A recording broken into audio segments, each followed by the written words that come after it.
Could your daily routine be full of hormone disruptors? There are more than 1,000 hormone disruptors living rent-free in our environment right now. In our food, our water, the air we breathe, the clothes we wear, our skincare, they all mess with our hormones. The good news is we don't have to suffer through it anymore because now we have Hormone Harmony, a formula made only with herbal ingredients that are shown to reduce hormonal symptoms of women of all ages. Since I've been using Hormone Harmony, I have felt more balanced, and other women feel the same way. The biggest benefit, they say, is feeling like myself again. That's what women mention over and over in their reviews, and there are over 30,000 reviews for Hormone Harmony. For a limited time, you can get 15% off your entire first order at happymammoth.com. Just use the code DATEABLE at checkout. That's happymammoth.com and use the code DATEABLE for 15% off today. March is Sleep Awareness Month, the perfect time to think about the quality of your sleep and how the mattress you choose can make all the difference. Avocado Green Mattress is committed to providing mattresses that not only help you sleep better, but also are healthier for you and the planet. Avocado mattresses promote better sleep through breathable, naturally temperature-regulating materials, which can improve overall well-being. No harmful chemicals, just healthy materials for a cleaner, safer sleep. And best yet, Avocado's committed to sustainability. Their mattresses are made from organic, eco-friendly materials that are good for both you and the planet. Plus, their mattresses are built to last, keeping more mattresses out of the landfill. Isn't it time to upgrade your mattress for you and the planet? Head to avocadomattress.com today and save up to 10% on certified organic mattresses. Dream of better. Hi, I'm Yue Xu. And I'm Julie Kraftchick. We're active daters turned dating insiders. Here to dive into everything modern dating and relationships. Welcome to Dateable.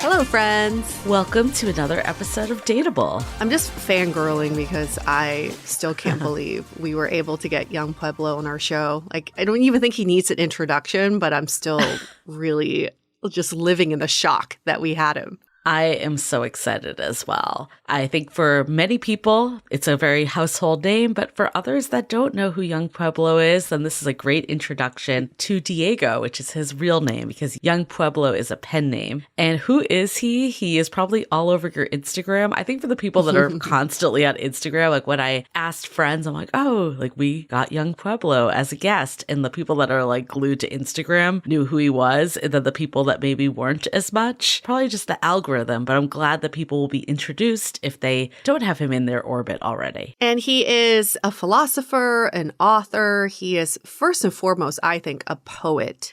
Just kind of like if you see all his posts, but even his books, they're written in prose and they're just beautifully said. And his background is super fascinating. He was like this quintessential reckless party guy for many years, and he did drugs and drank and was kind of like unconscious for most of those years. And then he discovered meditation one day and decided that he needed to be more conscious in his life and to live the moments of his life and not be fucked up and living in like this haze. So he and his wife really took up meditation, and it's what's changed his life, but also it's what's given him a career as a poet. Yeah. And what's so interesting, I think, about him and his work is that it's kind of this intersection of self-growth and dating and relationships. And that's why it's so beautiful and clearly resonates with the two of us, because I would say, Dateable is also in that intersection of, taking personal accountability and reflection and looking at things in a more holistic vision. The way he uses his words, they just simplify the most complicated ideas and challenges that we all face. And sometimes I read his stuff, I'm like, how did he come up with that? It's like so visual and yet so simple. So his new book, How to Love Better, The Path to Deeper Connections Through Growth, Kindness, and Compassion, is out the day of release of this episode. So if you're listening now, you can go get it. And if you're listening in the future, it's also out. He starts off the book around these 3 green flags of growth, kindness, and compassion, which we'll go into in the interview a bit more. But he has this, poem, I guess, at the beginning that's deeply love is not easy because it contains so much. It's full of disagreements, howling laughter, hard conversations, genuine care, plenty of tears, undeniable joy, and the feeling of being truly seen. You don't get the good without the tough stuff that helps you both grow. And I love that so much because it just like encapsulates relationships in these, 6 lines? So beautiful. It's just so touching. He has a way of giving you permission to feel the vulnerabilities that you may be feeling and then giving you optimism at the end of it all. I was lucky enough to see him live in conversation with Yoga with Adriene. If anybody's familiar with her, she's so huge on YouTube. And a question that an audience member had for him or something was like, what do you do when you feel like you're outpacing or outgrowing your partner, especially when he was the one that found meditation first. And then he had this awakening in his life. And he had this beautiful, profound way of saying, like, in some ways, Mel Robbins, like, let people be on their own journeys and have faith that if you are meant to walk the same path, and you will. And sometimes you won't. And I was like, wow, that's just so simple, yet so liberating to hear him say, everyone's going to be on their own journeys and you may have an awakening and you may raise your consciousness and your partner may not. But someday they may even outpace you in that aspect. And it's just like, you just got to be responsible for your own growth. Right. And I think with this whole book and discussion that we talk about, it's how, there are many sides to relationships. And we've talked about this topic before. Is that, relationships can be the most joyous and happy times that we share, but they also can be challenging and there can be emotions that get brought up. And that doesn't necessarily mean it's a bad relationship. It's just kind of the way and flow of relationships. And we're really going to dive into philosophy of relationships and why it's a lie that relationships are easy, but what can you actually do about it? Because it's easy to just be like, relationships are hard, but that doesn't serve us either. It's a great episode if you are in a new relationship or even if you're in a long-term relationship to understand how you want to operate in that relationship. And I really love that we go into what the greatest enemy of love is in this episode. So we'll leave you with that because it's a really good discussion. And yeah, excited to dive into it with Yung Pueblo on this episode. I have personally been enjoying a little reprieve from all of our book events that we've been doing. I've been so exhausted. I don't know how you're feeling, Yue, but I'm finally like catching up on rest and it feels so beautiful. I don't think I did much of anything last weekend. I'm alive, finally. I am definitely alive. We're entering spring, so I feel like a new chapter is beginning and we're starting anew. I feel like I'm re-energized. It was really fun. I finally got the chance to post some of our photos to Instagram. It was hard to like pick the top photos. There will be more photos that come out of, especially of all the people that were at the events. It was, again, so great to meet all of you, but it was really fun to kind of like relive it. I was like, I'm going to pick one from each event we did and do a little carousel of all the highlights of our time and all the different places we visited. Here's a question for all of you listening right now. Have you ever gotten a book signed and where did the author sign? We were told to sign the page, the very first page that has our names on it. But then a friend pointed out that she was watching videos of Mel Robbins signing books on the cover. Interesting. And people were going nuts. They were like, in the comments were like, I can't believe she's signing the cover. Never seen anybody do that before. But then my friend was like, if you're an author and you want people to know that this is a signed book, why wouldn't you sign the cover so people can display it? They can even frame it if they want to. It did make sense to me. For the books we signed, they'd put a sticker or some kind of wrapping on it to indicate it was signed. If it didn't have that, it wouldn't make the book any special. No, it's a good point. Maybe we should start at the cover. Let's see what they say. Maybe she's starting a trend here. Then I was like, oh yeah, but it's Mel Robbins, so let her. Let her sign. Let her do whatever she wants to do. I love it. We have in our Facebook group, when people join, they tell us their favorite episode. And someone was like, Mel Robbins, the one you did with Mel Robbins. And I'm like, no, I wish in my dreams. But anyways, we're grateful you're here. I'm not saying this if you're listening, that it was a mistake, but maybe it was a different podcast you heard her on. But that means it's just a call out to Mel Robbins to come on our podcast. Yeah, there you go. But maybe this person got her mixed up with Lori Santos, who was such a popular episode. Yes. everybody. If you haven't listened to that one yet, she is the host of the Happiness Lab, researches happiness, basically. People are really into that episode and discussing it in our Facebook group. Yeah, so go back. It's just from the episode a week ago, so it's never too late to listen if you haven't yet.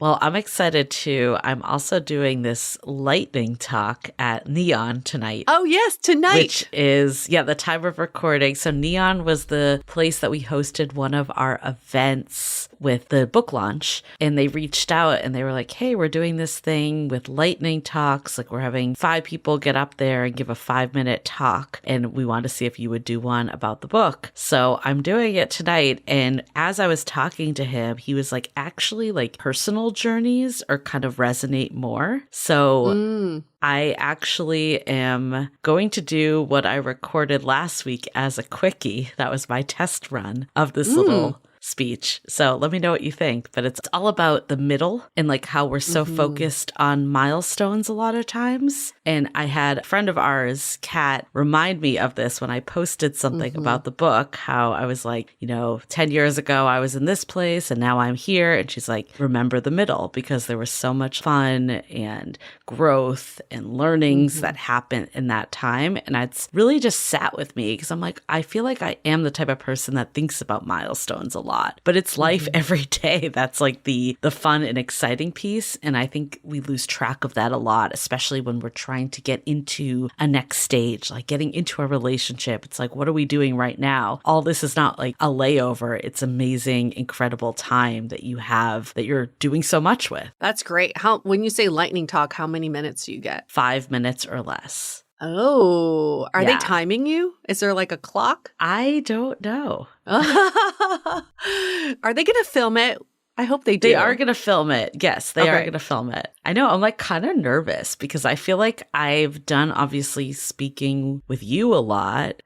And I don't know, even on the podcast, like if it's a solo episode, it's not in front of like a big group. It's kind of like a little intimidating to do a talk on your own without anyone to bounce off of. It's also timed. I feel more anxiety around the time pressure. Yeah, I think the 5 minutes will go fast. If anything, it might be over. So I'm like, I need to make sure that it's like quick. So is it like a panel of people and then you'll each take your turn? I think so, yeah. That's what they're going to do. Oh, fun. It'll be exciting. You'll do great. And maybe this can turn into a TEDx talk, a 5-minute quick, all about the middle. It's definitely relatable. Not even the achievers out there, but a lot of us are very achievement and milestone driven. It's just culturally, it's so prominent. Yeah. No, this will be a good reminder for people. Yeah, it's more relatable to talk about the journey. The journey, that's what we come back to.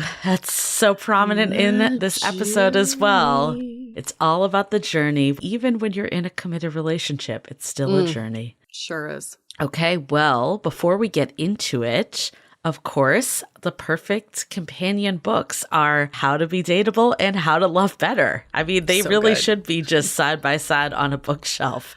They really sound like they complement each other so well. So good. Love hearing from you all how this book is impacting you. I want to shout out to Guadalupe, who recently joined the Facebook group after reading the book. She's given up on dating, but this book has given her hope, and she just loves the book, and she has the book and the Audible as well. So thank you, Guadalupe, for sharing. It really makes us so happy to see those comments. Like, that is exactly what we want to do with this book, is to have people not give up and feel hopeful. What a good idea, getting the book and the audio version. I love it. It really is. Winning combo. Okay, well, yeah, again, you can go to howtobedateable.com to get any format you want. Okay, well, before we get into it, let's hear a message from our sponsors. Who doesn't love the good things in life? And even though I enjoy a little luxury, it doesn't mean I can always afford it until I discovered Quince. Quince is my go-to for all luxury items. I'm constantly wearing their Mongolian cashmere sweaters. I now have it in green and in tan, and I am obsessed. And if Mongolian sweaters aren't your thing, they have a huge range of high quality items at prices within reach. Washable silk tops and dresses, organic cotton sweaters, and even 14 karat gold jewelry. And the best part, all Quince items are priced 50 to 80% less than similar brands because they partner directly with top factories and cut the cost of the middleman and pass the savings on to us. So give yourself the luxury you deserve with Quince. Go to quince.com/dateable for free shipping on your order and 365-day returns. That's QUINCE.com/dateable to get free shipping and 365-day returns. Quince.com/dateable. Did you know that an estimated 5 billion plastic hand soap cleaning bottles are thrown away each year? And if that's not bad enough, most cleaning formulas are 90% water, which is heavy to ship, leading to excess carbon emissions. Blueland is on a mission to eliminate single plastic by reinventing cleaning essentials to be better for you and the planet with the same powerful clean you're used to. The idea is simple. They offer reliable cleaning products with a beautiful, cohesive design that looks great on your counter. Fill your reusable bottles with water, drop in the tablets, and wait for them to dissolve. I am obsessed with their laundry detergent because it is so easy to carry around and I never have to grab bulky cleaning supplies again on my grocery runs. Blueland has a special offer for listeners. Right now, get 15% off your first order by going to blueland.com/dateable. You won't want to miss this. Blueland.com/dateable for 15% off. That's blueland.com/dateable to get 15% off. Okay, let's hear it from Diego, aka Yung Pueblo.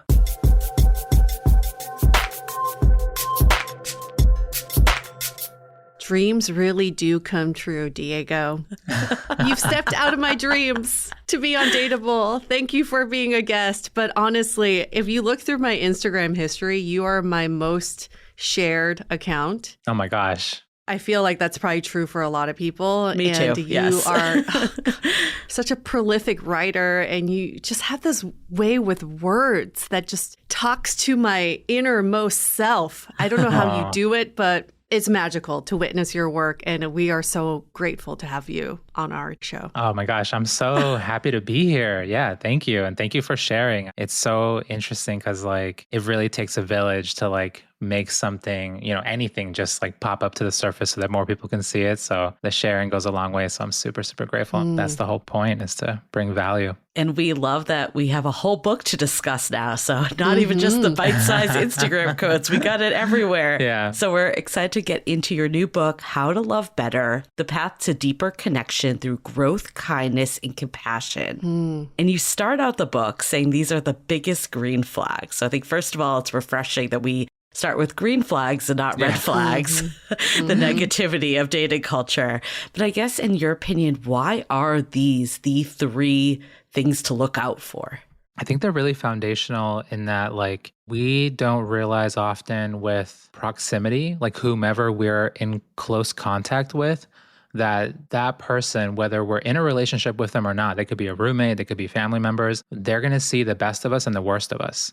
And there are times that the person that we're in proximity with, we kind of end up, because we feel so comfortable with them, they see the worst of us very often. So it's a really important reminder to come forward with kindness, sweetness, that you're still trying to bring that gentleness to the day and when you're interacting with each other. Then there's the element of growth where a relationship, if an individual has the humility to know that they have a lot to learn and that they're going to continue needing to develop their emotional skill set to be able to commune with you, to be in relationship with you, that's huge. That's probably the biggest green flag is you can be in very different stages of your growth or have very different tool sets, but the fact that they're even open to growth, then that means that they have the potential to move forward with you. And then the last element of compassion, that one feels so important. It's a very specific type of compassion where you want to be with a partner who can step outside of their own perspective to be able to see your perspective.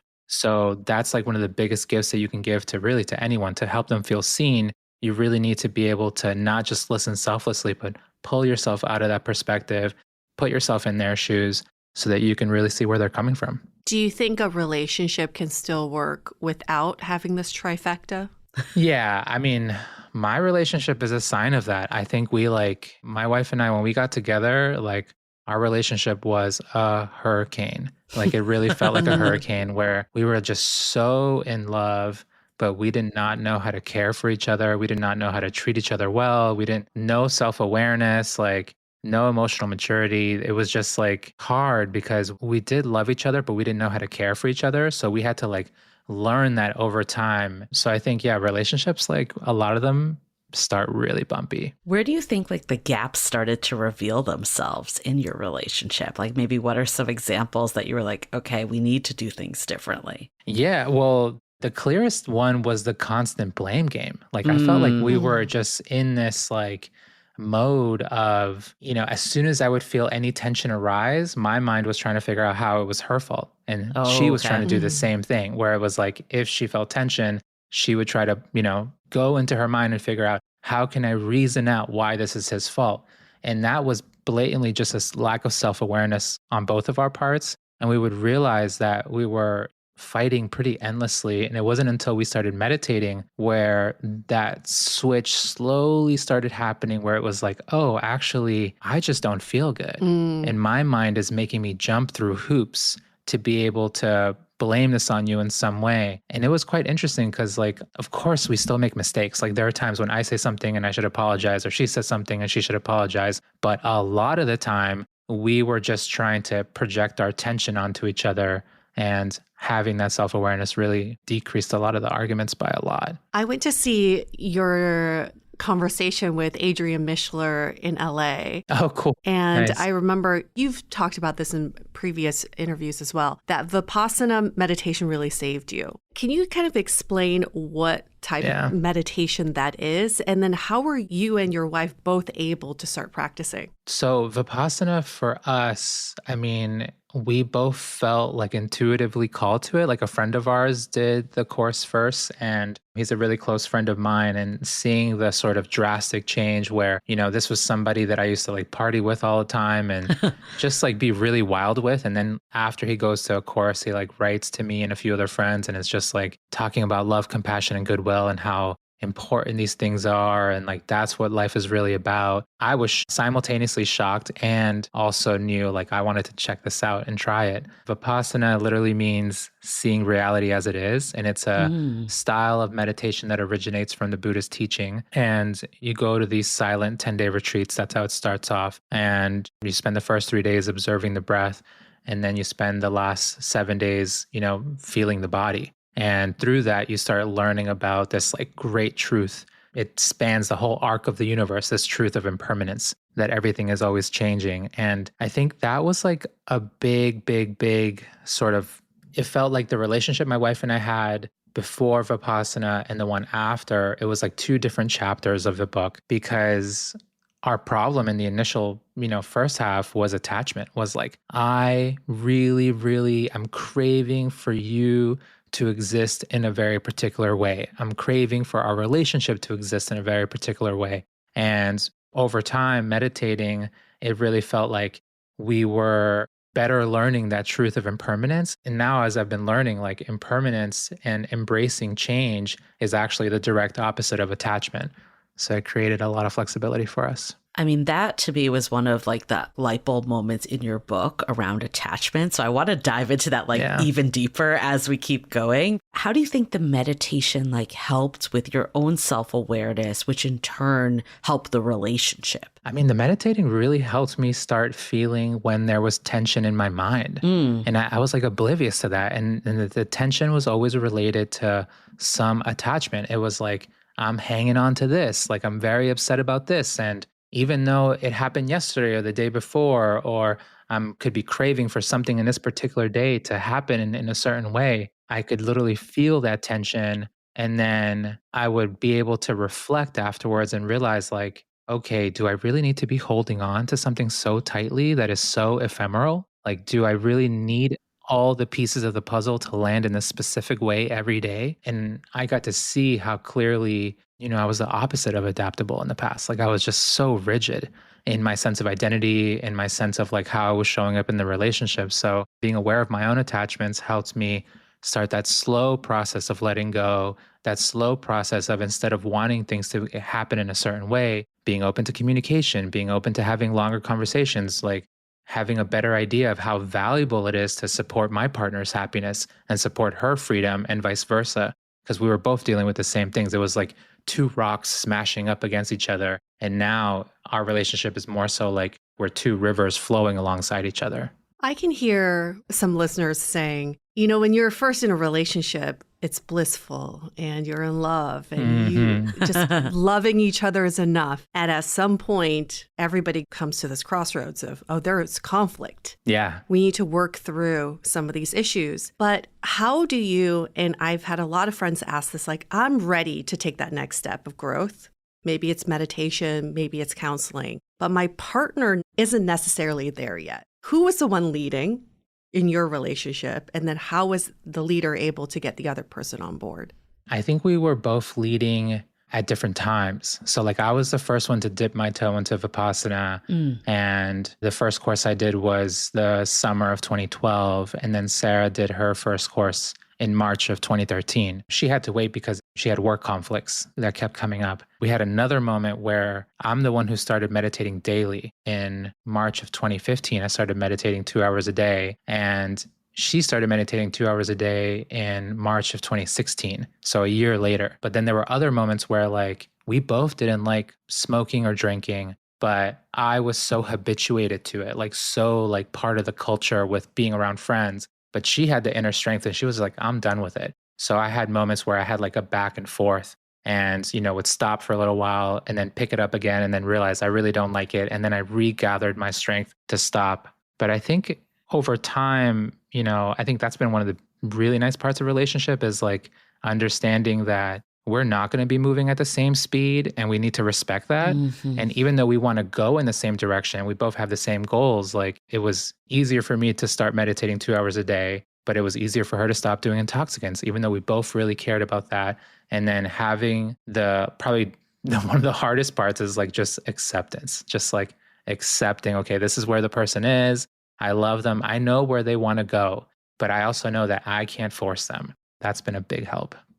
I mean, this is definitely a hard truth I had to learn in my relationship to my fiance, just starting our journey into that next stage. But like, we're not on the same page at the exact same time, but we're moving in the same direction. And I think it was hard for me at first because of that attachment. I felt like I had this like rigid view of like how things would progress. And when it wasn't like 100% on plan, it did kind of throw me. Like, how do you help people like let go of that in the sense of recognizing that like it's okay if you're not 100% aligned, but also not to the end that like you're staying in situationships or bad relationships that you're like never going to be aligned, because there's a big difference. Yeah, I think, you know, it's funny because there's all these other points in relation to that are popping up into my head now. And I think part of the struggle is that we have these strong hunter-gatherer mentalities and we're like, we want to be part of the herd and we want to move lockstep with each other. I think one of the hard things my wife and I had to learn is like, we're so different. Like we're so different from each other, like down to like, we don't even eat the same things because her body needs different nourishment than my body. She has to have her 3 meals a day to be able to feel very strong. If I eat 3 meals a day, I feel very weak and sluggish. Like I have to have 2 meals a day or 1 meal a day. But like that took literally years to learn that like we don't have to cook together every time. We don't have to like eat the same things every time. You know, even down to like the way we exercise, like the way my body feels strong is very different from how she feels strong. But that doesn't mean that like we're losing each other. What it actually means is that we're supporting each other's freedom. Like I want you to live your like best, most optimal life. And our commitments keep us together. Our commitments make it so that we have the foundation for us to build a home together. But that doesn't mean that like we have to be exactly the same. It's a hard truth to swallow because it counteracts that survival mode that's like, I want to be with people who think the same, do the same, and look the same all the time. I agree. But what about the people that are hearing this and they're like, what's that line though, right? Of like, you know, because we're not going to say like, stay with the person that never gives you anything, right? No, so like what to you is kind of like a good way to decipher like what's natural and actually human versus just not a good situation. I mean, we literally just had this conversation with a friend the other day who she was in a relationship with someone, stopped, and then started dating them again. And then the moment she started dating them, it was, lasted for a few months. The second time around, as soon as it started, she was upset the whole time, like the whole 2 months. Like she was just really upset. And she's talking to us about it, to my wife and I. And I was like, just count the times, count the times that you've been happy and count the times that you've been upset. I was like, dude, you've been so irritable for the past 2-3 months that it's almost hard to be around you because I'm not fighting you. This tension is so big inside you that it's spreading out to your other relationships, that there are so many moments where you're just in tension, in conflict, then something's not right. There should be moments of joy. Relationships are not meant to be easy all the time, but there should be a certain degree of ease and joy there mixed in with challenges. But if it's just a constant, going from one down moment to another down moment to another down moment, something's not right. And I think people stay in that because we think relationships are meant to be hard. That's what we keep hearing. And we think these are growing pains. And one of my favorite quotes from you is, the right connections will increase your power, not your pain. Mm-hmm. It's such a simply put statement. What's hard for me is, how do I know that these are growing pains we need to work through to get to the other side where we feel more empowered? Or are we starting at a deficit already? Yeah. The measurement too could be there are going to be challenges, but is there a resolution from the challenge? Because I think there are times where you just keep hitting up against a wall. And sometimes the wall isn't really between you and the person, it's between them and themselves. It's something big has not been healed so that you can't really close that distance. And even though the two of you are trying, it's really a conversation between them and themselves, or you and yourself. So I think it's if you're coming up and facing these challenges, even if it doesn't get resolved in one argument or one discussion, but you try and you do see some results, then you're going in the right direction. I think people talk to you, the clearest, most honest version of themselves is in their actions. So if you see changes in the actions, then we're moving in a good direction. But if it's just stuck, if you're hitting a wall, then you're not really going anywhere. I think one of the hardest things that we hear from people is the conflicting advice of relationships are supposed to be easy and then relationships are hard. They take work. So people are I don't know. Am I in the right thing? What is your take on those statements overall? And then what about connection? Is that enough on its own? Yeah, honestly, especially when it comes to these interpersonal, profound moments that primarily have an impact on you, these big decisions that you make, should I stay with my partner? Should I not stay with them? Should I date this person? Should I not? You need to listen to yourself. The point of my book, the point of your book, people who write are trustworthy when they're not just these are the answers. It's no, this is something for you to reflect on. And hopefully you can come to an answer for yourself, as opposed to these are the 5 steps of letting go, and this is the only way that you can let go, or this is the only way to be happy in your relationship. No, that's nonsense.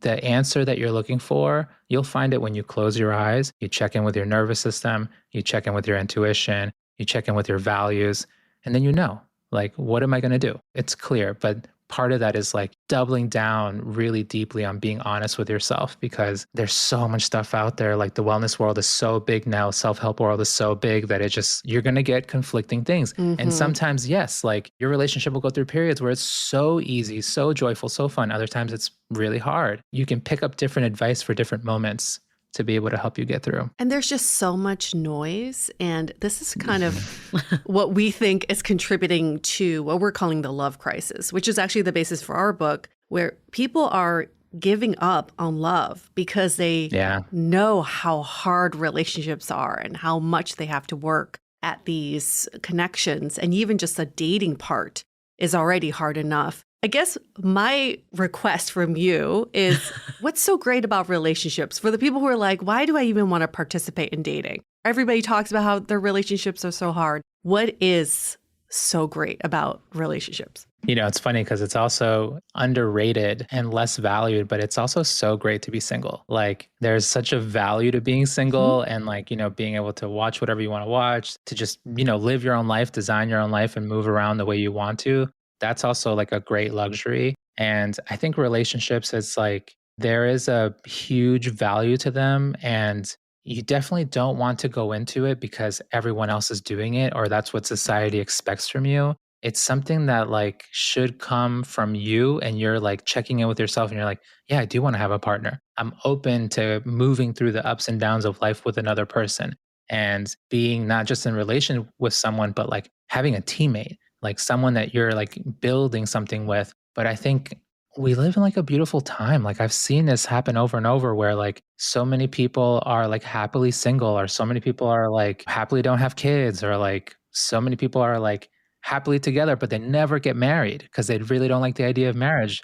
To me, it's like, listen, you can do whatever you want as long as you don't hurt people. That's Yeah. my jam. You It's do like you. you Yeah. go, you do you, because like the world is wide and there's a lot of ways to feel fulfillment. And if relationship is something that calls to you, or if you just end up stumbling across a person who's just like bringing out this like ethereal connection in you where it's like you're like two magnets, then follow through and see what happens. But I don't think everybody needs to be in relationships. I think that's very assuring for people, but we also have people that know they want a relationship, right? Like they say like, I know I want this, but dating is so hard.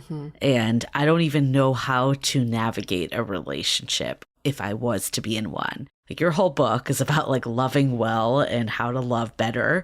How do you even take those first steps to, I guess, first of all, like look at love as a skill that you learn versus just being like something I fall into?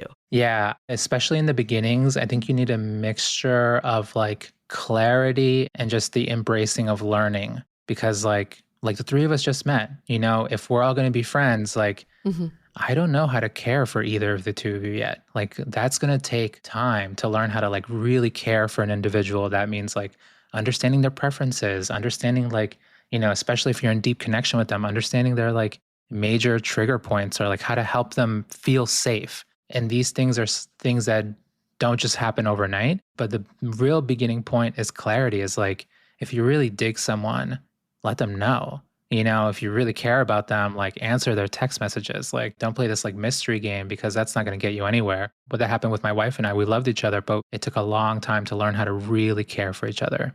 That's kind of this idea we grapple with all the time. It's easy to fall in love. It's not easy to actively love someone. And I think a lot of times we think the two are the same. Like, oh, we're in love. Everything will be fine. But to fall in love is that joyous, like, you know, Disneyland ride. Yeah. And then to actively love someone is the work that needs to be done. And the way we love is based on our old patterns. And you love talking about our patterns of behavior and our history.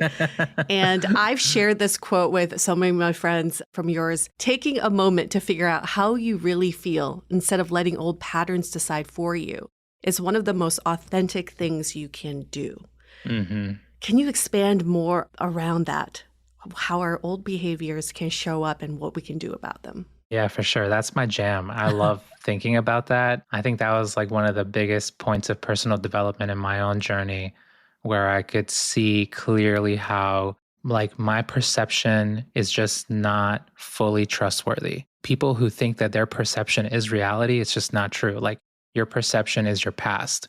Your perception is like layered very thickly with the big moments that help shape your subconscious. So if you felt a lot of anger, like as a child growing up, then you have this lens of red, this lens of anger that when you encounter something that is similar to what you experienced in the past, that impulsive anger just keeps roaring up. And it could be with any other emotion, like some people gear towards anxiety, sadness, whatever it could be. And the only way to counteract it is to just intentionally slow down, take a breath, and check in with yourself. Okay, if my immediate impulse is to be reactive, is that going to help? Does this make sense in this situation? And if it doesn't, how do you authentically want to show up? How do you want to show up in a way that's aligned with the you that you're currently cultivating? And I think giving yourself that choice, like literally reclaiming your power, taking it back from the past and activating like who you actually want to be in the present moment, like that's how you really live life well. And so you have to be really careful with that first reaction. I mean, I know like when I was going through some like pace discrepancy challenges with my partner, a lot of my past is what was coming through of like, people have kind of left before, like past romantic partners. Yeah. And if someone's not 100% on the same page, will that happen again? Even though the signs of the relationship were so different, but I could see the past like creeping in and just the way I was thinking about things. I guess for people that are dealing with this, that they feel like, okay, I can recognize that the past and the way I'm processing is my own shit that I basically need to figure out. Like, how do you take those steps to start uncovering that? I think we live in a really special time. Like we live in this time where like the world is super chaotic, super hard, big ups and downs, but we also live in a time where there's just a wide variety of tools available to people so that they can really engage with their inner world. Like I really love meditating, but meditating is not necessarily for everyone. Like there's Yeah. so many different types of therapy, so many different forms of psychiatry. There's so many healing modalities, even things like journaling, like being in nature, like just being reflective can really help you learn about yourself, because a lot of these things that do help you build inner peace and build mental clarity, they're like based around you just being okay with the truth of your emotions. And having an acceptance towards that and being able to feel it without fighting or fleeing it, that really helps you grow. So I think for individuals, like whether they're in a relationship or not, like this is the time to heal. This is the time to grow. This is the time to like elevate your emotional skill set and get to know your own history so that you're not dominated by the past. And like that energy that you put into growing as an individual and sort of letting go of that past that you carry is going to show up in new harmony in your relationship. Here's the challenge, though. So many of us are unsure of ourselves, unsure of our decisions, because one is your first reaction is informed by your past. And then we're told, listen to your gut reaction, listen to your instinct, trust your instinct. What can we actually trust in ourselves? I think you can trust the pause. I feel like it's hard to go out there just swinging the sword like as soon as like you feel like whatever is coming up, and like to really trust that. Like sometimes it may be true, but I honestly like, especially if you feel unsure about yourself and you haven't really tried pausing yet, I would pick that up. Like you don't need to immediately respond to a text.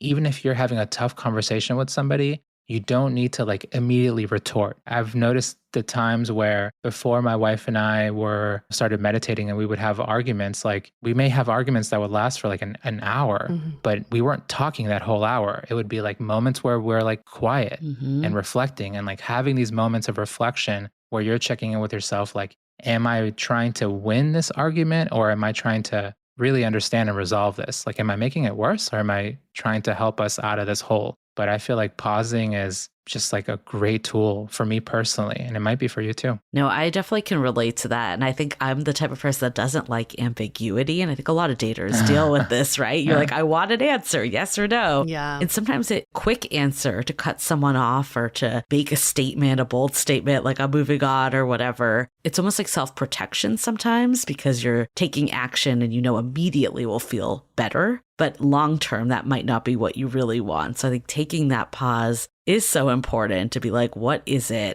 that actually is happening in this moment? Can I ask you a quick question, Julie? Since you mentioned that you're fiancéed, like I noticed this thing where when my wife and I were engaged with each other, it like up-leveled the problems that weren't yet resolved. And it was like, these are things you need to face. Like we need solutions for these things. And Interesting. it was a moment that felt like challenging. And also like we knew we were like heading towards this bigger commitment. And honestly, that period between being fiancéed and also including our first year of marriage felt very challenging. And I've heard other people say the same thing, where it's like, it is very fun, very blissful, but like the problems that are yet to resolve, the major ones, like come up really crisply.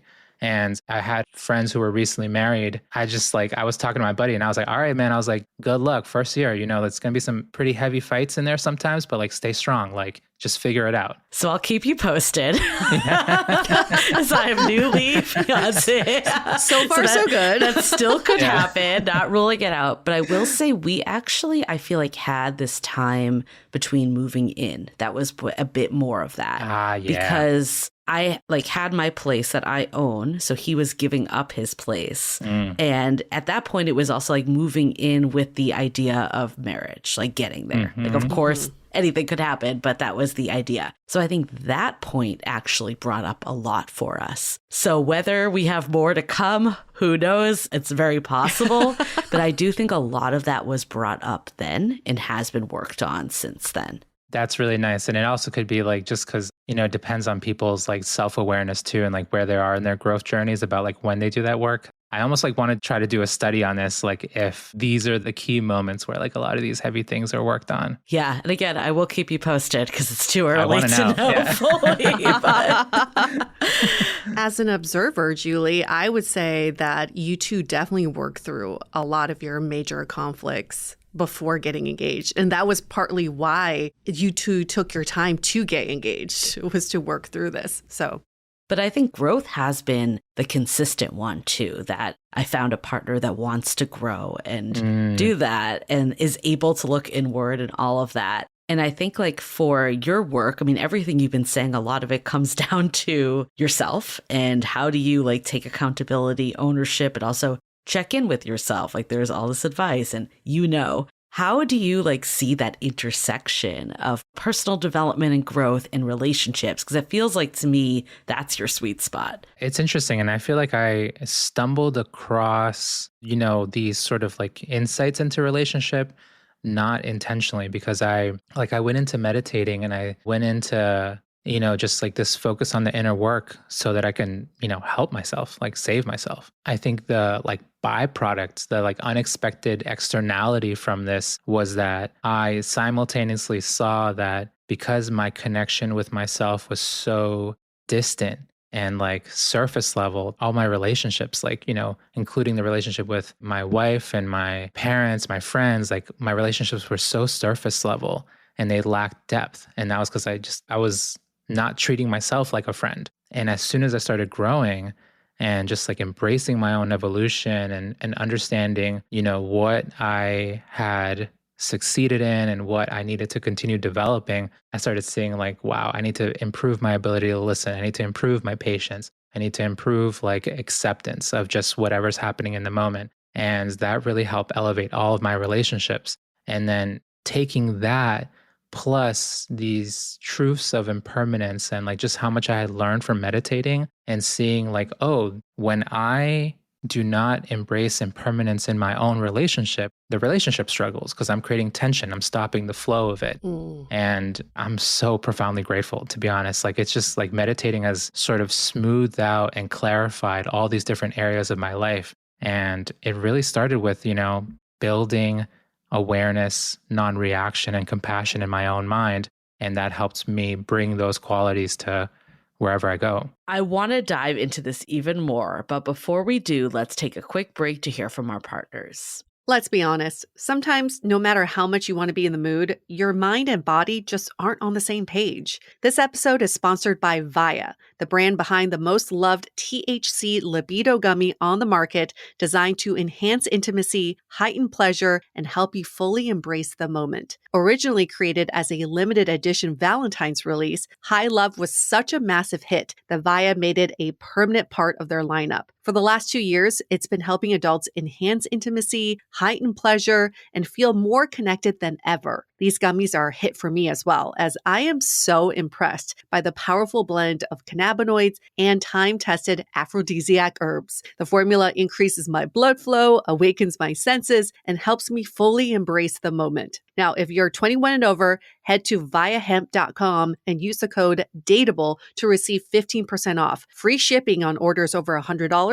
and if you're new to Via, get a free gift of your choice. That's VIIA hemp.com and use the code DATEABLE at checkout. After you purchase, they ask where you heard about them. Please support our show and let them know that we sent you. Take your passion and pleasure to a whole new level with High Love from Via. Armoire makes getting dressed easy. With a clothing rental membership from Armoire, build the perfect wardrobe with brands that are high quality, unique, and recommended just for you. All you have to do is take a 5-minute style quiz and select items from your dynamic personalized closet. The styles show up at your door in as little as 2 days. Then when you're ready for new clothes, just swap them out for more new to you styles. Now, I went on a girls trip to Santa Fe recently and I rented all of my outfits from Armoire. It was so much fun putting together a mix of casual and formal looks, and my favorite was this pair of white, wide-legged jeans from Paige that went well with everything. Now, I wouldn't normally own anything white because I can be kind of clumsy, but with Armoire, I just ship it back and they'll take care of keeping the pants in pristine condition. Right now, our listeners can give Armoire a try and get up to 50% off their first month. That's up to $125 off. Just visit armoire.style/dateable. That is armoire.style, spelled ARMOIRE.style/DATEABLE to get up to 50% off your first month and never worry about what to wear again. Try Armoire today.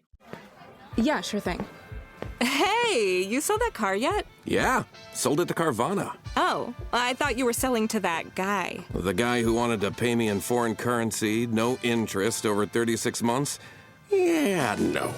Carvana gave me an offer in minutes, picked it up, and paid me on the spot. It was so convenient. Just like that. Yep. No hassle. None. That is super convenient. Sell your car to Carvana and swap hassle for convenience. Pickup fees may apply. I think in some ways we see you as a role model for self-growth and personal development. But you yourself have taken us on your journey of growth.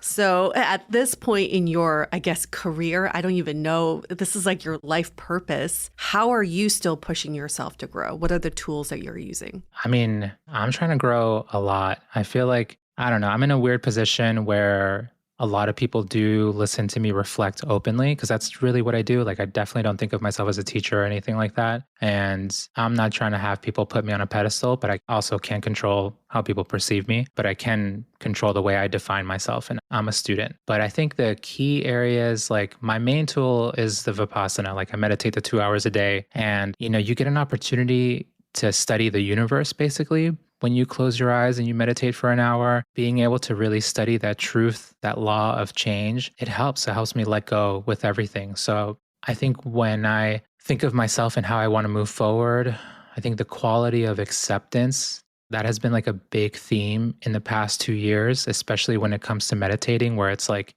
I'm not trying to make my meditation any particular way, or I'm not trying to like demand certain lessons from it, or I'm not trying to like demand certain sensations from it. I'm just trying to accept whatever is there. That building of acceptance has really helped me understand what I can and what I cannot control.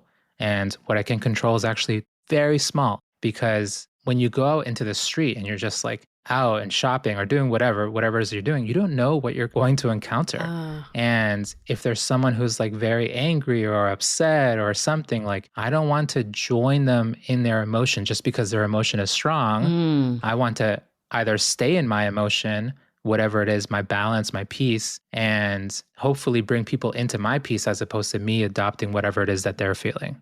I mean, I think that all relates to dating in so many ways too, because, in dating, I think one of the hardest parts is relinquishing the control, or only controlling what you can control, which is you at the end of the day. And it is easy to get caught up in like the bad behaviors and all of that can really take a toll on your mental health. In your opinion, like what can you control when dating? I mean, one that comes to mind from our convo here is the person you choose, in the sense that they're looking for growth. Is there anything else that you can think of that it's like that one thing that will help you stay grounded while dating? Yeah, I think in terms of like staying grounded, I think one of the best things you can do for each other is understand that like you do want to like lay out how you like your happiness to be supported in a way where it's not like expectations. It's not super demanding. It's just like, these are my preferences. This is what I like and what I don't like.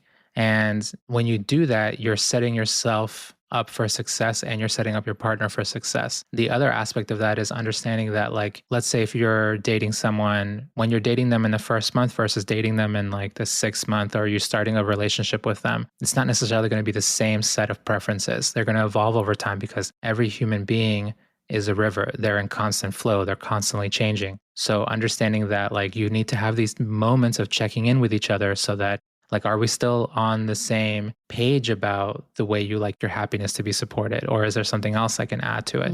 I think that's always like a good way to stay grounded. And honestly, just like communication, like it feels so mundane to say that, but you don't want to fall into the pattern of jumping to conclusions from very little amounts of information. Yeah. So instead, just ask a question. And if they say something that you don't really understand, just say, tell me more.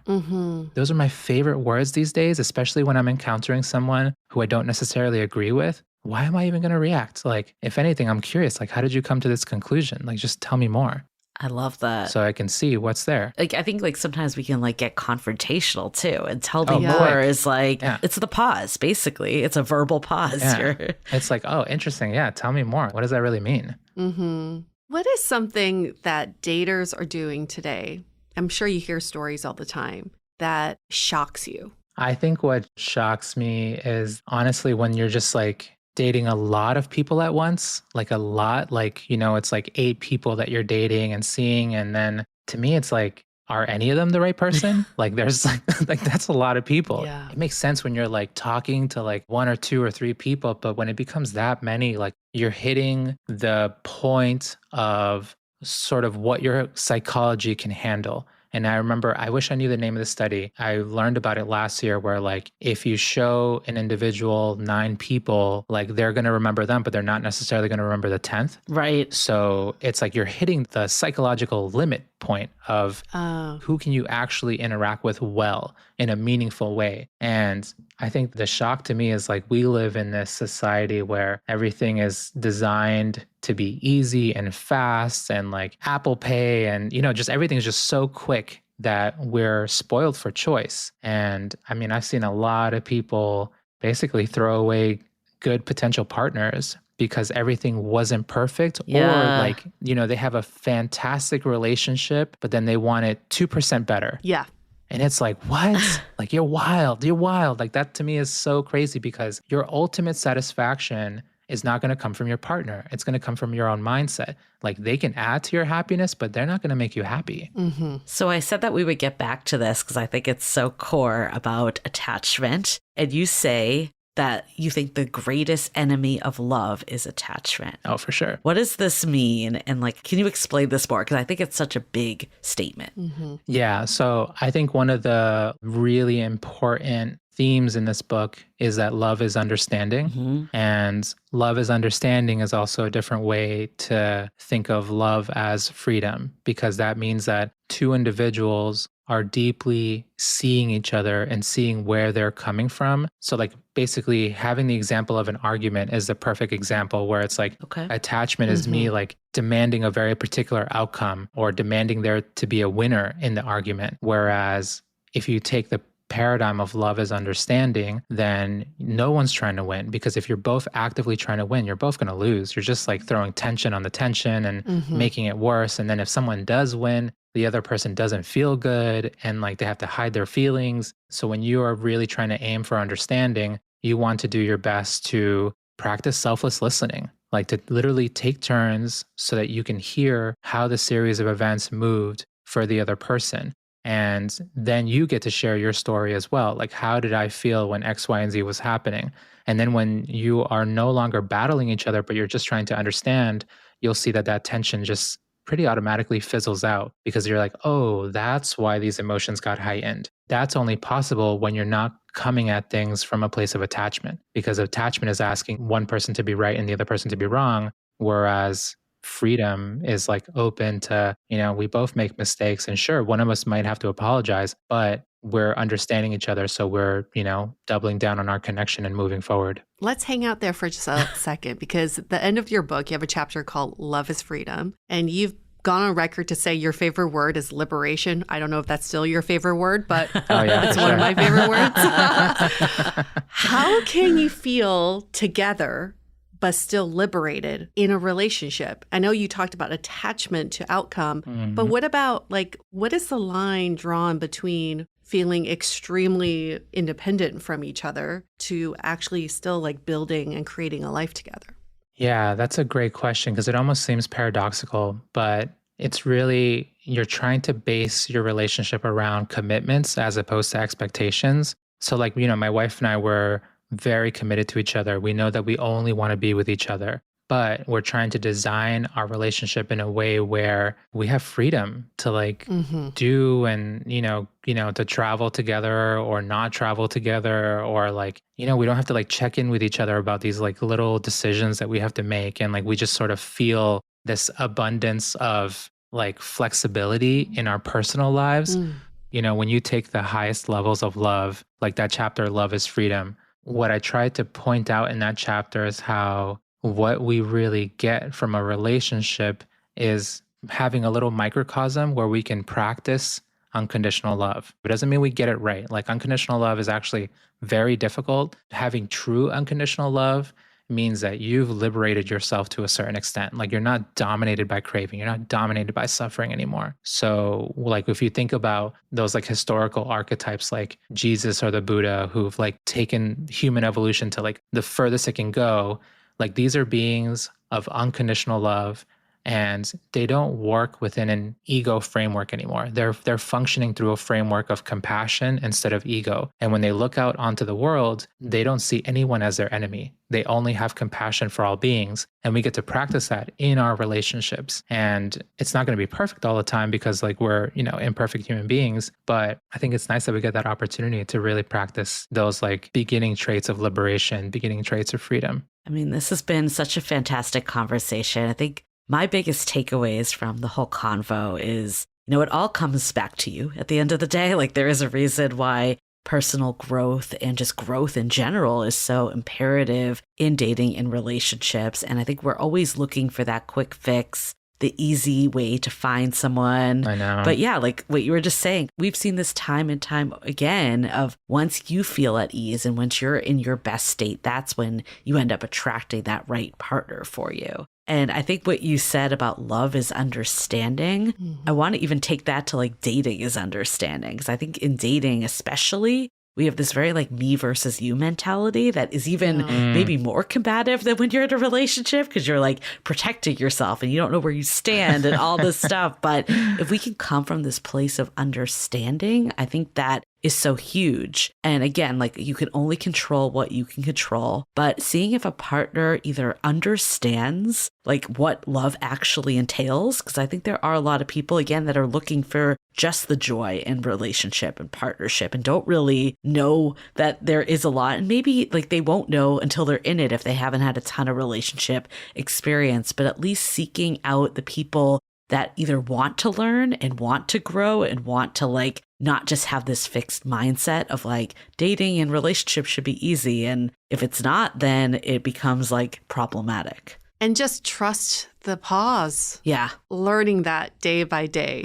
is the pause. Because like you said, you've used this word a lot, is chaos. This world is chaotic. Our minds are chaotic, but we don't necessarily need to participate in the chaos. Yeah, you but it's said actually, it. Yeah. But frankly, it's easier to participate in the chaos because then you don't have to pause and reflect. You can just be with it all. Just go with the flow, I guess. And I think the pause is actually takes more energy, takes more intention, takes more courage to do. And I hope that all of us can take that step of embracing the pause before we take action or say our next words. So, Diego, if people want to learn more about you, where can they go other than your social media, which we will link in our show notes? The place where I'm having the most fun these days is on Substack. So you can follow me there, subscribe, Yung Pueblo, YUNGPUEBLO.substack.com. And you can also get my books in bookstores or on Amazon. And we will link it all in the show notes and people should definitely pick it up because it's such a great read and just, again, your words just resonate and you're like, okay, this makes sense. And I can, feel my self-worth reading it too. Oh, thank you so much. This has been like such a good conversation. Thank you. I feel like I'm like thinking a lot now about like things I'm going to write next, because it was just like so many connections were happening. This the whole new like, book you know, is being birthed. going from down moment to down moment to down moment. I actually haven't put that together like in a piece, because people are also looking for, you know, when do you end a relationship? Like when is it, you know, that's one of the big signs. But thank you too so much. So good. And thank you to our listeners for coming along for this journey. You have so many fans out there who love hearing your thoughts and reflections, but I also really admire the fact that you are a forever student. Yes. And I think we really enjoy learning along with you. But you are also a teacher, whether you want to admit it or not. But you got to teach, because we're listening. We're learning. All right. With that, we're going to wrap up this episode. Stay dateable.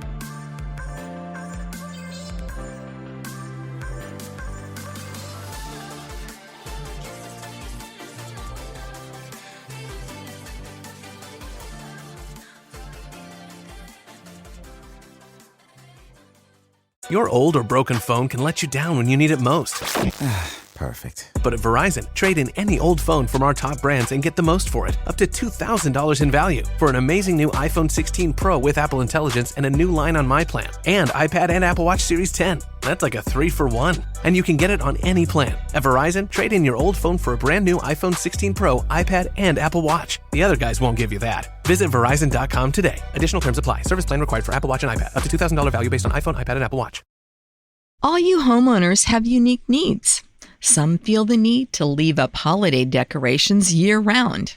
Others have the need to use their garage as practice space for their new metal band. And because each homeowner has unique needs, Geico helps you get the right coverage for your home and what's in it. That way, you get exactly what's right for you, even if your needs are unique.